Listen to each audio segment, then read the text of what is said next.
Is there any hope for Shanghai's housing prices? The data shows that they've plummeted by 30%, and many people's down payments have vanished.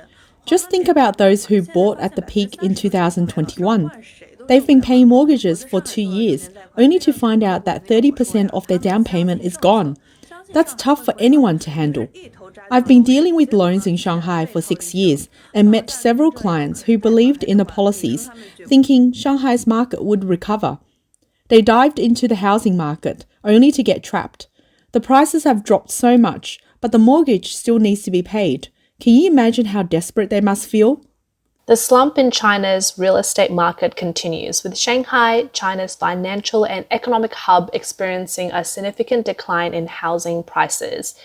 This once unsinkable first-tier city has shattered the myth of ever-rising property values, with price continuing to fall. Despite the Chinese government's release of a series of new real estate policies, the anticipated golden September and silver October real estate boom failed to materialize. Entering November, the volume of listed second-hand houses surged, forcing homeowners to slash prices dramatically. This trend is particularly acute in the luxury housing market, where even with reduced prices, properties are difficult to sell. The result of continuous price drops is not an influx of buyers, but rather more aggressive bargaining from potential purchasers. Here we have two Shanghai real estate agents who have encountered properties where prices have plummeted by 10 million yuan. How much have Shanghai's housing prices dropped? In Chengning district, there's a place called Renheng Riverfront City Phase 2. A similar unit sold for 25.2 million yuan 2 years ago. Now it's only 14.2 million. That's a whopping 11 million yuan gone. Think about it, it's terrifying. Don't panic yet, it gets worse. According to the exchange rate of 6.35 yuan to the dollar in November 2021, 25.2 million yuan was about 3.96 million US dollars.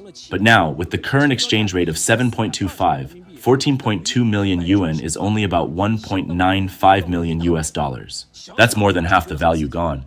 It's quite a shock. This definitely has something to do with the US. What does a 10 million yuan price drop look like in downtown Shanghai? Let me take you to Jing'an, Fengjing Garden in Jing'an district. This high-rise luxury compound has a unit that was originally 38.8 million yuan, now priced at 28 million, which means it's dropped by 10.8 million. This is the heart of Shanghai, with all kinds of convenient services. For such a prime location and property, the price is now around 170,000 yuan per square meter. But these luxury homes are still hard to sell. So, in urgent sale situations, huge price cuts are necessary.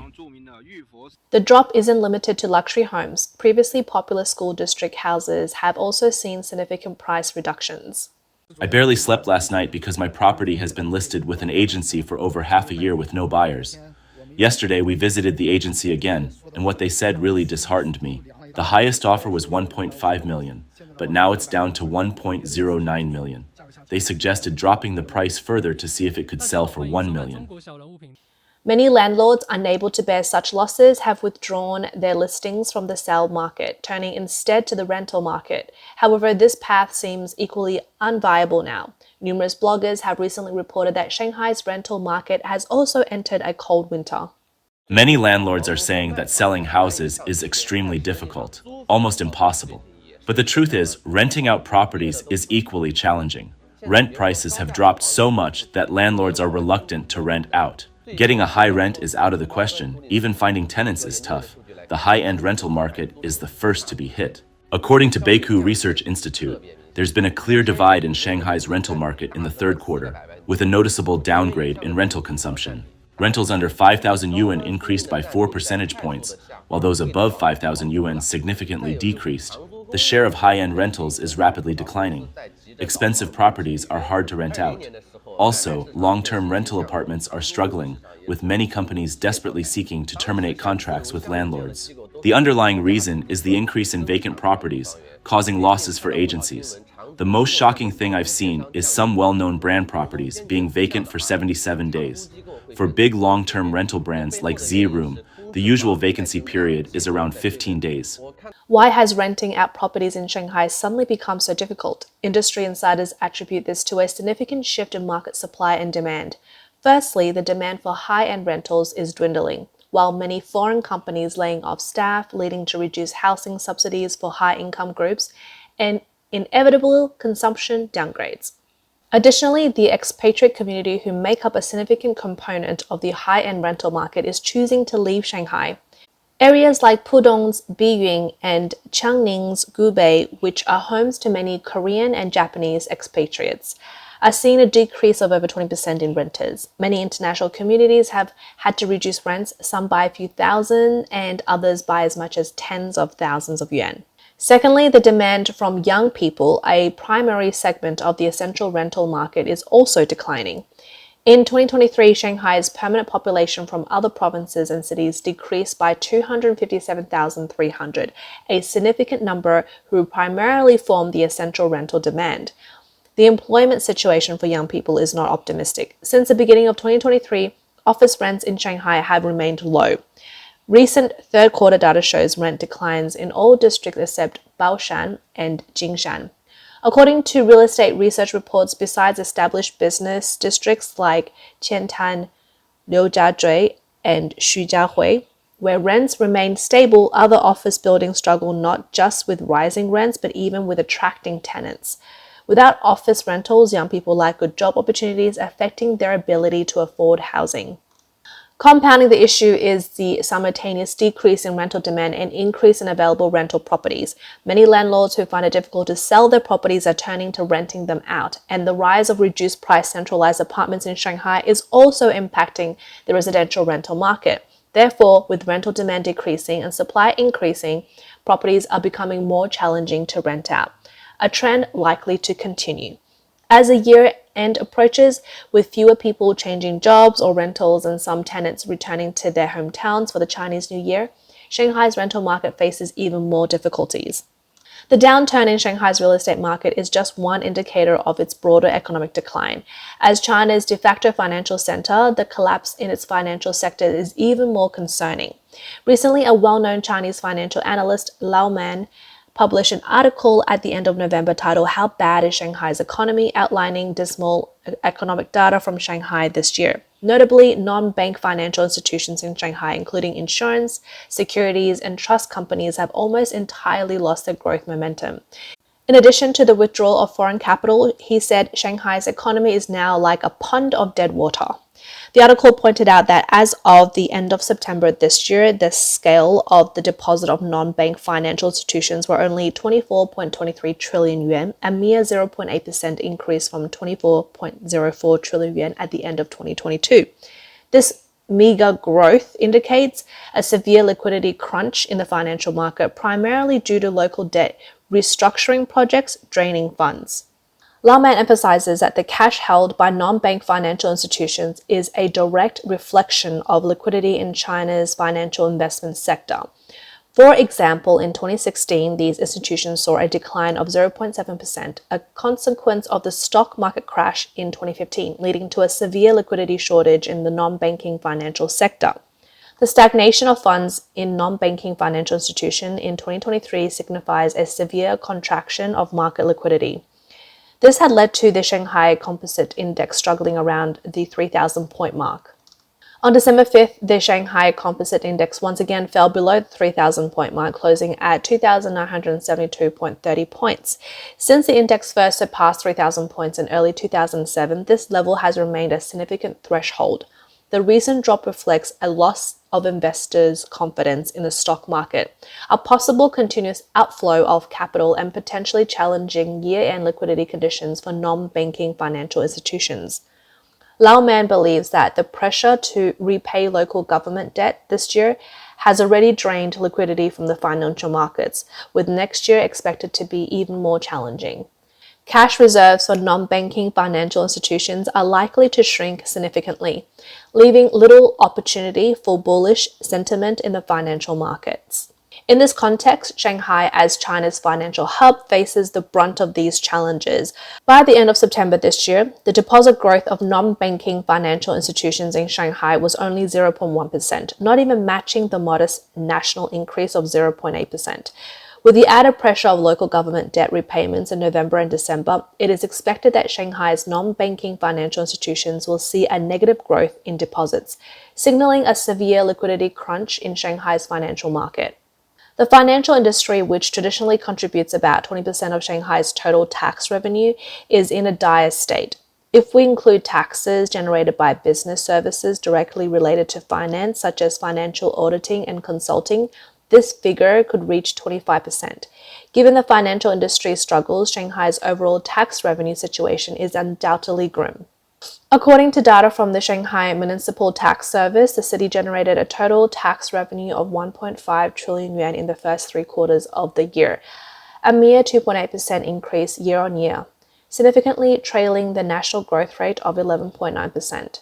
It's important to note that this national figure is inflated due to the delayed payment of VAT from last year. Amidst a frenzy of capital flight through Hong Kong, Guangdong saw a 3.9% increase in tax revenue for the first 3 quarters, significantly outperforming Shanghai and highlighting the latter economic decline this year. Additionally, a report by Colliers International on Shanghai's office building market for the 3rd quarter of this year shows a predicted annual vacancy rate of 21.6%. Over 20% of Shanghai's office buildings are vacant, mainly due to foreign financial institutions collectively downsizing or even shutting down their operations in China. This figure pertains only to core areas in Shanghai, with non-core areas reportedly having vacancy rate as high as 50%. In the past 2 years, several foreign financial institutions have closed their Shanghai offices, including Dutch Bank, Citibank's private banking sector, Norway's sovereign wealth bank, Morgan Stanley, Canadian Fund, BlackRock, Moody's, and Vanguard. Faced with this exodus, the Shanghai government appears to have no effective response or attempts to retain these institutions. With the financial sector in decline and soaring office vacancy rates, Shanghai's economy is evidently stagnating. Shanghai, home to the largest foreign population in China, is experiencing a decline in its high-end rental market and troubles in businesses catering for foreigners, following the continuous withdrawal of foreign capital and departure of expatriates. The once bustling areas like the famous Foreigner Street in Shanghai are now eerily quiet. Moreover, according to data from the Shanghai Municipal Bureau of Statistics, the profit of the wholesale and retail industries in Shanghai fell by 10% in the first 3 quarters of the year. Yet, businesses still pay 9% more in taxes to compensate for the shortfall in tax revenue. This situation, akin to drawing water from a dry well, has become unbearable for Shanghai's businesses. As a result, many businesses that survived the past 3 years are now closing down. Shanghai Landmark Plaza on Nanjing Road shut its doors at the end of January, and Pacific Department Store in Xuhui District followed suit at the end of August. On November 22nd, Carrefour, a French retail giant operating in China for nearly 30 years, closed its first Shanghai supermarket. Established in France in 1959 and merged with Promodes in 1999 to become the largest retailer in Europe and second in the world, Carrefour entered China in 1995. Its first Shanghai store, the Yangpu branch, closed after 27 years. The situation is equally grim for large shopping malls still in operation, struggling to survive amidst dismal business conditions. A netizen visiting a large mall in Shanghai found it nearly empty, with only one customer in sight. According to data released by Savills, a real estate service provider, the vacancy rate for shopping centers in Shanghai was 12% in the 3rd quarter, significantly higher than the 5.4% rate at the end of 2019. I'm currently in Minhang District, Wuzhong Road, a new commercial area at Xinhua Red Star International Plaza. This is the outer street, the best location in the entire mall, but you can see there are still many vacant shops. This is the basement level, purchased by a boss for over 100 million yuan. Look at this vacancy rate. It's such a waste. This is the first floor in the street, where the selling price was 250,000 to 300,000 yuan per square meter. Let's see how the second floor is doing. It's completely empty. I guess the occupancy rate here is less than 10%. The whole second floor is basically vacant. Let's go up to the 3rd floor. Look at this elevator, it's empty. The vacancy rate here is over 95%, with hardly any operating stores. This is the 4th floor, so depressing, completely empty, pitch dark. Finally, let's talk about this terrible external environment. This mall hasn't been open long, but then the pandemic hit, along with the educational reforms, causing more than half of the businesses to close. Now with the US raising interest rates, siphoning global capital, and the post-pandemic era leading to downgraded consumption, attracting tenants has become even harder. In his article, Lao Man concludes that in the coming days, all financial resources in the sector will be prioritized for sustaining local government debts. This, he argues, inevitably means the loss of liquidity in the financial industry and its overall demise. Additionally, he predicts that foreign financial institutions will unhesitantly leave China, an unbearable situation for Shanghai's economy. For provinces in central and western China highly dependent on fiscal transfers from Shanghai, this scenario represents a major blow as it increases their borrowing difficulties and creates a vicious cycle. Local government debts, according to Lao Man, not only drain liquidity from the financial sector, but also acts as a time bomb on China's economic development path. This, coupled with the continued contraction of the real estate market, brings uncontrollable financial risk to the Chinese economy. On December 5th, Moody's, a leading international rating agency, announced a downgrade of China's rating outlook to negative. Moody's stated that the downgrade reflects increasing evidence that the government and public sector will need to provide more financial support to local and state-owned enterprises, posing significant risk to China's fiscal and economic conditions. As one of the world's three most authoritative rating agencies, Moody's ratings significantly impact global markets. Analysts believe that Moody's adjustment reflects a consensus with the international community, indicating a bearish outlook on China's economic prospects. Industry experts interpret Moody's action as a signal to investors that China is currently a risk zone, and capital flows will likely bypass the country. This undermines the efforts of Chinese Communist Party to stimulate economic recovery through international financing and attracting foreign investment. Shanghai, being China's financial hub, is affected far more than other Chinese cities. There is a growing sentiment that this once thriving city may never return to its former glory.